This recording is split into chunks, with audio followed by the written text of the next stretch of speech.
Halo semuanya, apa kabar? Selamat datang lagi di rangkuman buku kali ini. Hari ini kita bakal ngobrolin satu buku yang judulnya kedengarannya agak berat banget ya. Antara Mao dan Liu Shaoqi karya Priyanto Wibowo. Tapi santai aja. Kita bahasnya bakal kayak lagi ngopi sambil ngomongin drama kantor. Bedanya, drama ini bukan soal siapa yang dapat promosi, tapi soal siapa yang nentuin arah hidup 1 miliar orang. Coba bayangin gini, tahun 1949, setelah bertahun-tahun perang saudara yang berdarah-darah, Mao Zedong akhirnya menang. Partai Komunis Tiongkok berhasil menggulingkan pemerintahan yang lama, dan lahirlah Republik Rakyat Tiongkok. Merdeka menang perang. Rasanya ini harus jadi ending yang bahagia kan? Kayak film yang tinggal nunggu kredit title muncul. Tapi ternyata di titik itu justru cerita yang sesungguhnya baru dimulai. Karena begitu musuh luar berhasil ditaklukkan, muncul pertanyaan yang jauh lebih susah dijawab. Sekarang negara ini mau dibawa kemana? Dan yang lebih rumit lagi, ternyata perpecahan paling tajam bukan dari musuh di luar partai, tapi dari dalam partai itu sendiri. Dan tokoh yang jadi pusat perpecahan itu adalah Liu Shaoqi, orang yang tadinya rekan seperjuangan Mao, orang kepercayaan Mao, bahkan sempat disiapkan sebagai penerus Mao. Tapi ujung-ujungnya dia dianggap sebagai musuh terbesar di dalam partai. Nah, di episode ini kita akan bedah tuntas, apa sih yang sebenarnya diperebutkan? Kenapa dua orang yang sama-sama pejuang revolusi bisa berakhir saling menghancurkan? Dan yang paling penting, gimana pertarungan ini masih membentuk wajah Tiongkok yang kita kenal sampai sekarang? Siapin minuman kalian, duduk santai, kita mulai ceritanya. Bab pertama, kenapa bisa ribut? Akar dari sebuah perpecahan. Oke, sebelum masuk lebih jauh, kita perlu luruskan dulu satu hal penting. Mao Zedong dan Liu Shaoqi ini bukan orang asing satu sama lain. Mereka berdua sama-sama pendiri Republik Rakyat Tiongkok. Sama-sama sudah puluhan tahun berjuang bareng dari zaman perang gerilya, Long March sampai akhirnya menang total tahun 1949. Liu bahkan menjadi salah satu tokoh paling senior di partai. Orang kedua paling berpengaruh setelah Mao sendiri. Jadi ini bukan cerita orang baik melawan orang jahat. Ini cerita dua orang yang punya cita-cita yang sama, yaitu Tiongkok yang kuat, sejahtera, dan sosialis. Tapi cara mencapainya, itu yang beda jauh. Coba bayangin kayak dua co-founder startup yang bareng-bareng ngebangun perusahaan dari nol. Sama-sama berjuang mati-matian di masa sulit. Tapi, begitu perusahaan udah gede dan sukses, mereka mulai berantem soal arah perusahaan ke depan mau dibawa kemana. Salah satu mau ekspansi agresif, satunya mau main aman dulu. Nah, konflik Mao dan Liu itu skalanya kayak gitu, tapi dengan taruhan nasib satu negara. Mao punya cara pandang yang khas. Menurut dia, kemenangan tahun 1949 itu baru kemenangan tahap pertama. Itu baru revolusi demokrasi. Artinya, baru berhasil menyingkirkan penjajah dan tuan tanah feodal. Tapi menurut Mao, revolusi yang sesungguhnya belum selesai. Kenapa? Karena pemikiran-pemikiran lama, mentalitas borjuis, kecenderungan untuk mementingkan diri sendiri, itu semua masih hidup, bahkan bisa muncul lagi. Bukan dari luar, tapi dari dalam partai sendiri. Dari orang-orang yang tadinya revolusioner, tapi lama-lama nyaman dengan kekuasaan dan mulai berpikir seperti kelas penguasa lama. Jadi buat Mao, selama negara dan kelas sosial masih ada, perjuangan itu nggak pernah benar-benar selesai. Ini yang bikin dia terus curiga, terus waspada, bahkan ke orang-orang terdekatnya sendiri. Liu Shaoqi punya pandangan yang jauh lebih pragmatis. Di Kongres Partai Komunis Tiongkok ke-8 tahun 1956, Liu menyampaikan sesuatu yang jadi sangat penting dalam buku ini. Dia bilang kurang lebih begini, perjuangan antara sosialisme dan kapitalisme di Tiongkok itu pada dasarnya sudah selesai. Sekarang bukan lagi waktunya buat terus-terusan berbicara ideologi dan perjuangan kelas. Sekarang waktunya fokus membangun ekonomi, bangun pabrik, bangun infrastruktur, bikin rakyat yang tadinya miskin dan kelaparan jadi punya makan dan kerja yang layak. Kalau kita dengar sekarang, pandangan Liu ini kedengarannya masuk akal banget kan? Bahkan terdengar bijaksana. Negara baru saja keluar dari perang panjang, rakyat lapar, ekonomi hancur. Jadi wajar dong kalau prioritasnya pembangunan dulu. Tapi buat Mao, kalimat itu adalah lampu merah paling berbahaya. Kenapa? Karena menurut Mao, begitu kita bilang perjuangan telah selesai, begitu kita berhenti waspada, itu justru jadi celah paling empuk buat kapitalisme masuk lagi pelan-pelan, menyusup lewat kebijakan-kebijakan yang kelihatannya netral dan teknokratis. Nah, dari perbedaan cara pandang inilah lahir istilah yang jadi inti dari buku ini, perjuangan dua garis.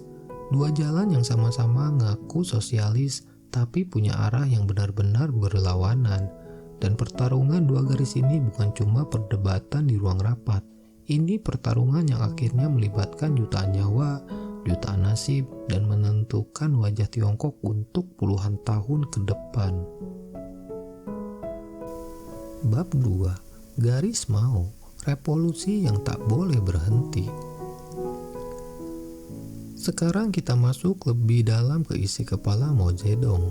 Apa sih sebenarnya yang dia perjuangkan? Kalau mau diringkas dalam satu kalimat, jangan pernah lengah karena musuh bisa muncul dari mana saja, termasuk dari dalam diri sendiri. Ada 3 pilar besar yang jadi fondasi dari garis Mao ini, dan kita akan bahas satu-satu biar makin jelas gambarannya. Pilar pertama, perjuangan kelas itu masih panjang, bahkan mungkin tidak akan pernah benar-benar selesai selama masyarakat masih terbagi dalam kelas-kelas sosial. Ada satu kutipan Mao yang sangat terkenal, sering diulang-ulang di era itu. Jangan pernah melupakan perjuangan kelas. Kalimat pendek ini jadi semacam mantra politik yang ditempel di poster, diteriakan di rapat, dan diajarkan di sekolah. Yang menarik, menurut Mao, musuh yang harus diwaspadai itu bukan cuma tuan tanah lama yang sudah digulingkan, atau kapitalis yang hartanya sudah disita. Musuh yang jauh lebih berbahaya justru kaum borjuis baru yang bisa lahir dari dalam partai dan birokrasi itu sendiri. Maksudnya gimana? Jadi Mao khawatir pejabat-pejabat partai yang tadinya berjuang demi rakyat, lama-lama karena sudah punya kekuasaan dan fasilitas, mulai berpikir dan bertindak seperti kelas penguasa lama. Mereka jadi jauh dari rakyat, mementingkan kenyamanan sendiri dan pelan-pelan membelokkan arah negara demi kepentingan kelompok sendiri. Pilar kedua, masa rakyat harus benar-benar dilibatkan, bukan cuma jadi penonton. Mau punya keyakinan kuat bahwa pembangunan itu nggak boleh cuma diatur dari atas oleh segelintir teknokrat pintar di kantor pusat. Rakyat biasa, petani, buruh, pelajar, mereka semua harus digerakkan langsung untuk ikut membangun negara. Dari sinilah muncul kebijakan seperti komune rakyat, di mana desa-desa dikumpulkan jadi unit produksi kolektif besar. Semua bekerja sama, semua berbagi hasil.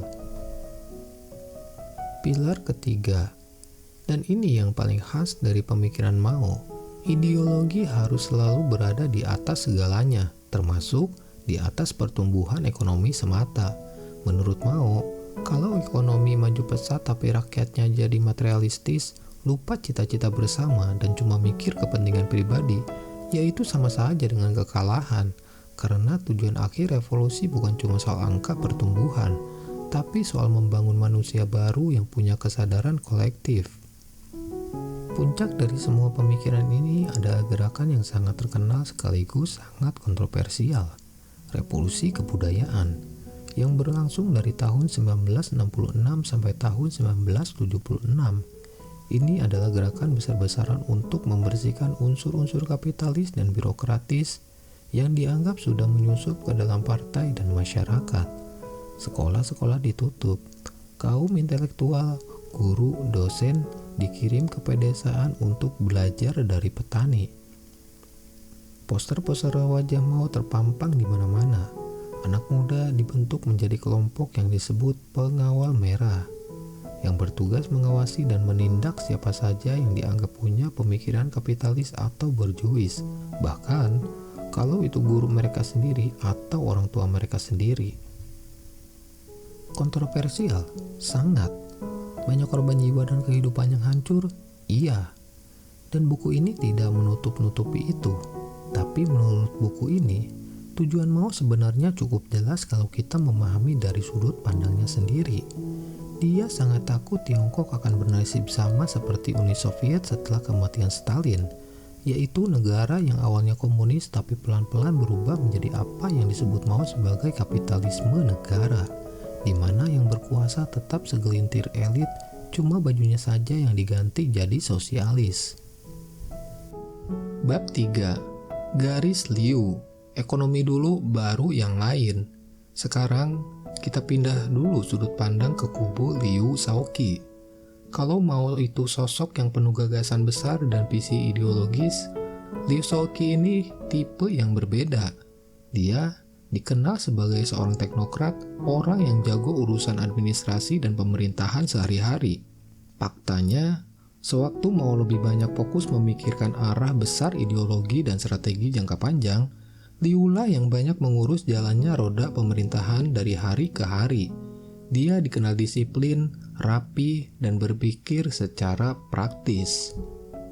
Cara pandang Liu bisa diringkas dengan sederhana. Rakyat sedang lapar, ekonomi hancur akibat puluhan tahun perang, baik perang melawan penjajahan maupun perang saudara. Jadi menurut Liu, prioritas nomor 1 di atas segalanya adalah produksi. Produksi padi supaya rakyat bisa makan, produksi baja supaya industri bisa jalan, dan produksi barang-barang kebutuhan supaya ekonomi bisa bergerak. Liu mengusulkan apa yang disebut semacam sistem demokrasi baru dalam pengelolaan ekonomi. Intinya, dia ingin memberi ruang lebih besar kepada petani untuk memiliki dan mengelola lahan yang lebih luas, memberi insentif kepada pabrik dan pekerja supaya lebih produktif, dan membuka kemungkinan kerjasama ekonomi dengan negara-negara lain. Pendekatan ini terdengar sangat masuk akal secara ekonomi, dan faktanya di sepanjang tahun 1950-an, pendekatan semacam ini memang terbukti berhasil mendorong pemulihan ekonomi Tiongkok yang tadinya porak-poranda. Tapi disinilah letak masalahnya. Setidaknya menurut penulis buku ini dan juga menurut Mao sendiri, kebijakan-kebijakan ala Liu ini dianggap sebagai jalan yang perlahan-lahan menuju kapitalisme. Kenapa bisa begitu? Logikanya seperti ini. Begitu kita mulai memberi insentif individual, memberi ruang bagi orang untuk mengejar keuntungan pribadi demi produktivitas, lama-kelamaan akan muncul kelas orang-orang yang jauh lebih kaya dibanding yang lain. Muncul kesenjangan sosial, dan yang paling dikhawatirkan Mao, muncul juga pergeseran mentalitas dari semangat kolektif menjadi mentalitas yang penting saya untung sendiri. Ada satu momen yang menurut buku ini sangat krusial, semacam titik balik dalam hubungan Mao dan Liu. Liu pernah menyampaikan pernyataan yang kurang lebih berbunyi begini: perjuangan yang menentukan antara sosialisme dan kapitalisme sudah berakhir. Bagi orang awam, ini mungkin cuma kalimat optimis biasa, tapi bagi Mao, kalimat itu setara dengan mengibarkan bendera putih. Artinya, secara tidak langsung, Liu dianggap sudah menyerah dan membuka pintu lebar-lebar bagi masuknya kembali unsur-unsur kapitalisme. Ketegangan ini semakin memuncak ketika terjadi bencana kelaparan besar antara tahun 1959 sampai 1961 yang menewaskan jutaan orang. Banyak kebijakan ekonomi ambisius sebelumnya yang harus dievaluasi ulang secara besar-besaran, dan dalam prosesnya, posisi serta pengaruh Liu Shaoqi ikut terguncang. Sementara itu, Secara bertahap, pengaruh dan kendali Mao justru kembali menguat. Bab 4. Setelah Mao wafat, siapa yang sebenarnya menang? Nah, ini bagian yang menurut saya paling penting untuk kita renungkan bareng-bareng. Tahun 1976, Mao Zedong wafat, dan pertanyaan besarnya adalah, siapa yang kemudian naik memegang kendali arah Tiongkok? Jawabannya adalah Deng Xiaoping. Dan yang menarik, secara garis pemikiran, Deng ini lebih dekat dengan kubu Liu Shaoqi. Tidak lama setelah berkuasa, Deng mengambil langkah yang sangat tegas. Dia menghentikan revolusi kebudayaan. Dia menghentikan gaung terus-menerus soal perjuangan kelas. Fokusnya bergeser sepenuhnya kepada satu hal, modernisasi. Dari era Deng inilah lahir istilah-istilah yang kemudian sangat terkenal ke seluruh dunia. Ada slogan, reformasi dan keterbukaan, yang membuka pintu Tiongkok untuk investasi asing dan perdagangan global. Ada juga kalimat yang mungkin pernah kalian dengar, tentang kucing putih dan kucing hitam, yang intinya menyampaikan bahwa tidak masalah warna kucingnya apa, yang penting kucing itu bisa menangkap tikus. Maksudnya, tidak usah terlalu ribut soal ideologi murni atau tidak murni. Yang penting ekonomi bisa berjalan dan rakyat sejahtera. Dan kita semua tahu bagaimana hasilnya sampai hari ini. Tiongkok tumbuh menjadi kekuatan ekonomi terbesar kedua di dunia, dengan pertumbuhan yang begitu pesat sehingga banyak dianggap sebagai salah satu keajaiban ekonomi terbesar dalam sejarah modern. Tapi, disinilah letak sudut pandang tajam dari buku ini. Menurut Priyanto Wibowo, hasil akhir dari pertarungan panjang ini sebenarnya adalah kemenangan garis Liu. Meskipun bukan Liu sendiri yang menikmatinya, karena dia sudah wafat sebelum sempat direhabilitasi namanya secara penuh.